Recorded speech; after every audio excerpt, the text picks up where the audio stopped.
Hi, I'm Chris Young. This is the 10th day of my hunger strike in protest against the rollout of universal credit.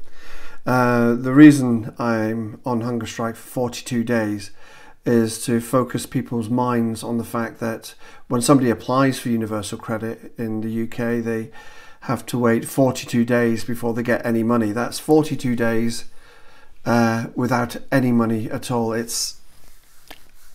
I don't understand it. It's horribly punitive, and I just don't get it.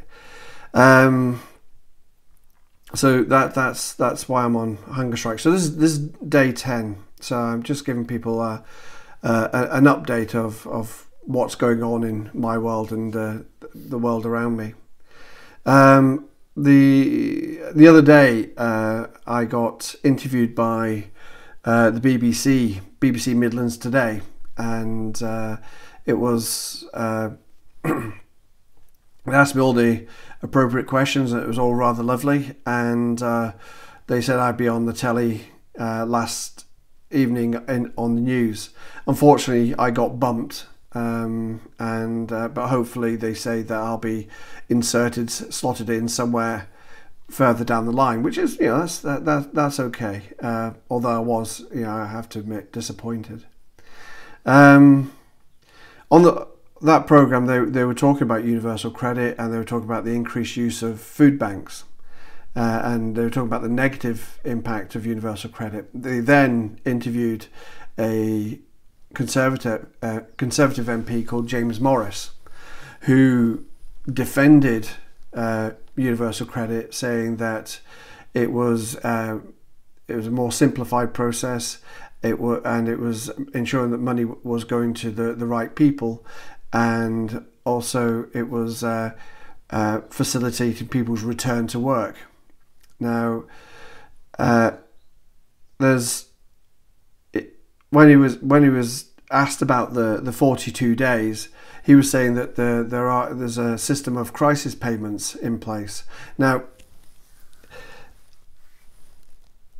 I don't know if the message is getting to frontline workers, because today in the UK there are people starving, there are people dying because of the lack of money from universal credit. Only yesterday we heard about a woman in Liverpool who died because she had no money. She would only put the heating on for the children. She had mental health and physical health problems, and she'd only put the heating on for the kids. This woman was only 38, and she died because of this draconian system, this shocking system that means that people are just going without money. James Morrison was told that the use of food banks had gone up by 30%. And he suggested that there was no link between the rollout of universal credit and the increased use in food banks. He said the relationship that people go to use food banks for complex reasons. Now, I can't think why people would go to food banks for reasons other than hunger. Because the stigma attached to going to a food bank is huge. The embarrassment of asking for help in that way must be so very difficult. Does he think that people are sort of, the complex reasons, does he think that people are booking holidays to Barbados and then thinking, shit, I haven't got enough money for food this week? Okay, so the food banks are effectively paying for my holiday to Barbados. Is that the angle he's taking? I don't know. Answers on a postcard, guys. It'd be good to hear your thoughts on it.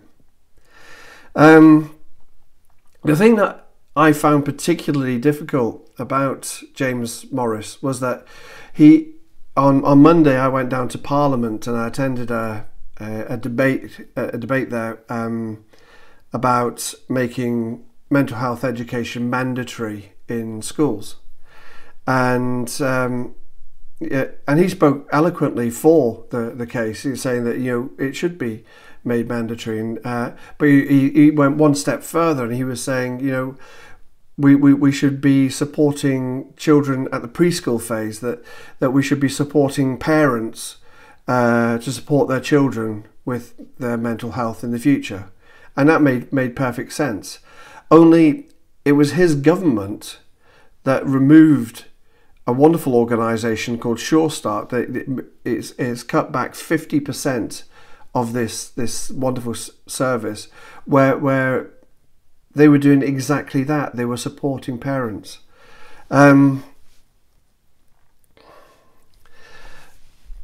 He wasn't looking at the sort of structural damage that was being done to people. And very often in situations like this, they make it so individualistic. They focus so closely on a person's mental ill health without looking at the wider society around them.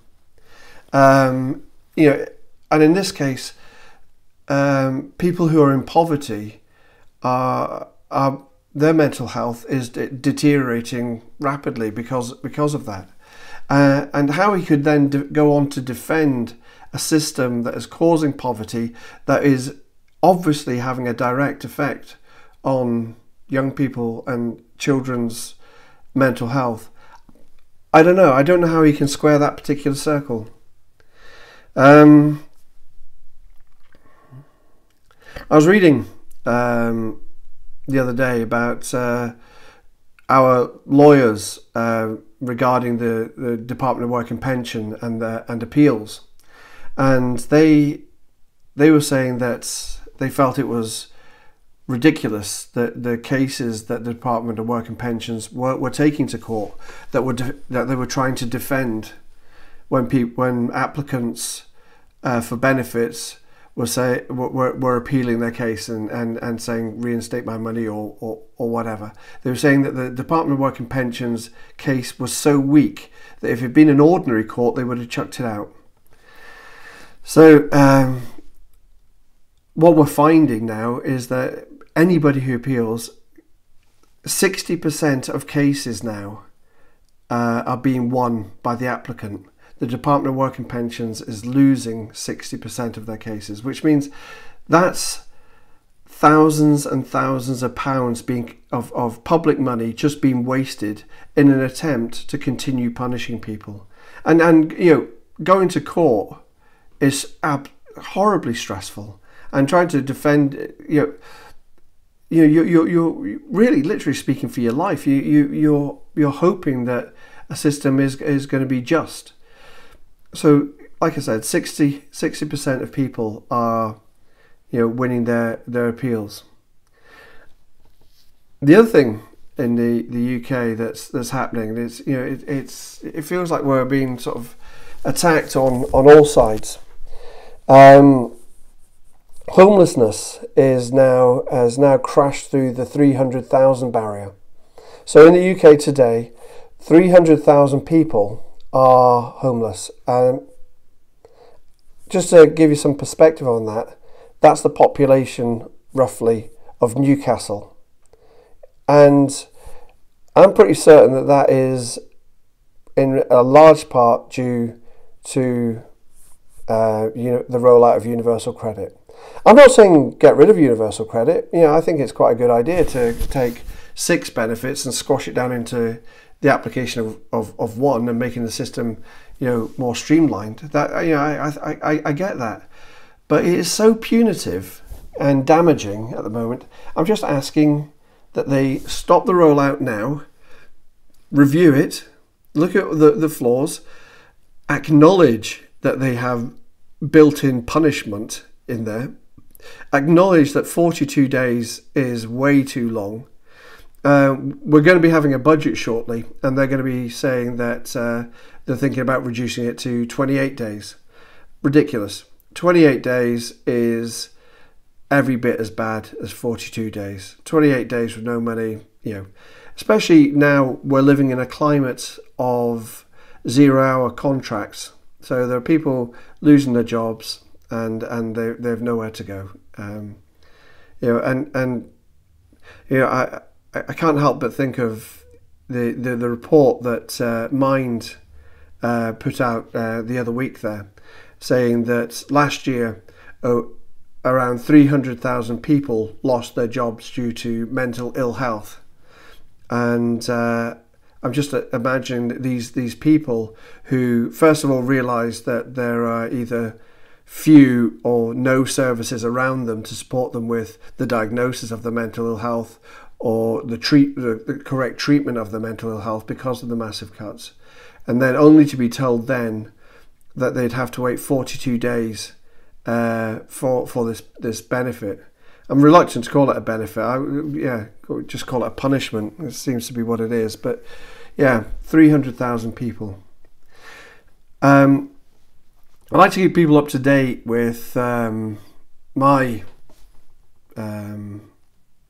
physical health and mental health with this hunger strike, and it is like a sword of Damocles. On one hand, I want my friends and family to know I'm really well, and on the other hand, I want to really acknowledge that it is quite shit.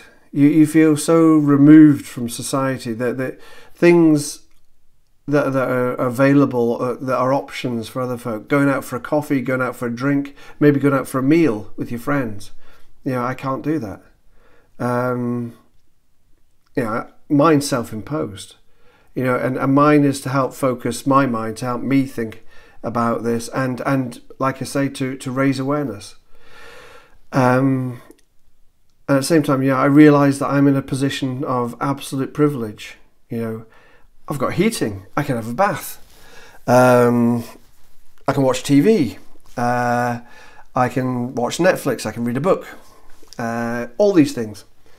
To people who've had their money cut, many who use power cards. So you in the UK we have a system whereby you can go get a power card, get it charged up, and you don't get it charged up. Sorry, you have your power card and you take it back to your electricity meter, and it gives you X pounds of energy, and that runs out quite quickly because it's a very expensive way of buying electricity. So poor people in this country are by and large paying more for their electricity than anybody else. So a lot of people are suffering the indignity of their electricity being cut off, which means then that there's no TV, there's no computers, there's no handheld devices.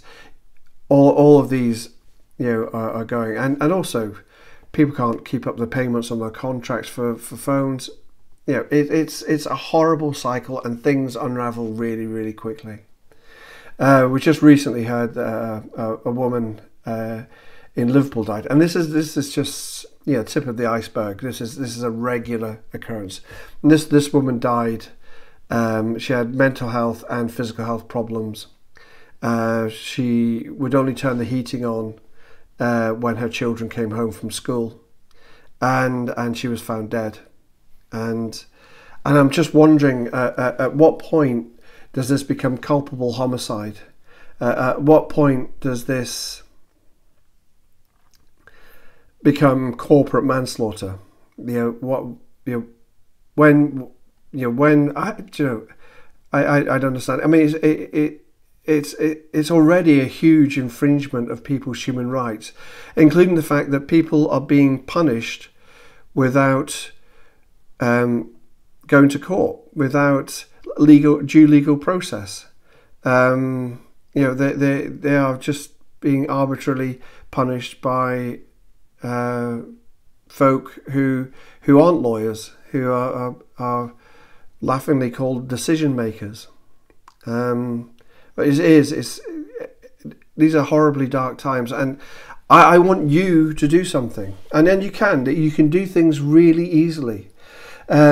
You have local councillors, you have a local MP, both of whom hold regular surgeries. You can go and see them, talk to them, and say, you don't think the rollout of universal credit is a very good idea, and state the reasons that I've said. You can write to them, you can tweet them, you can email them. They're infinitely accessible. But we need to put pressure on these people now, today.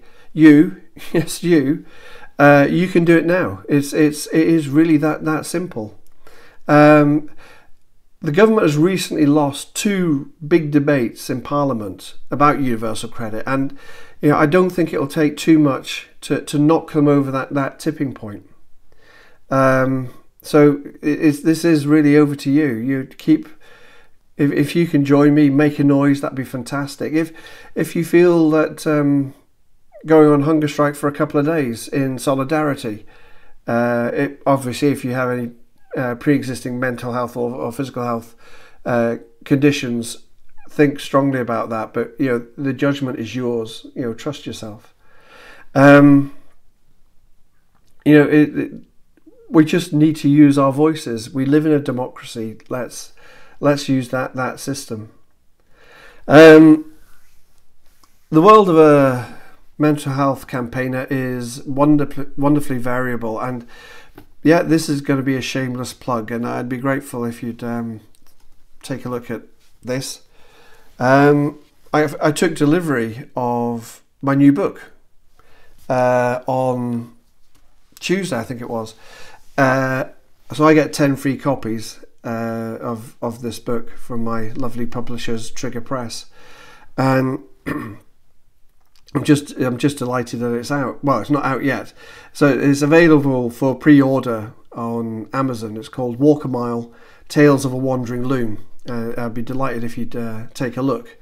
There's going to be 2 book launches in the UK. One's going to be in Oxford, and one's going to be in Edinburgh.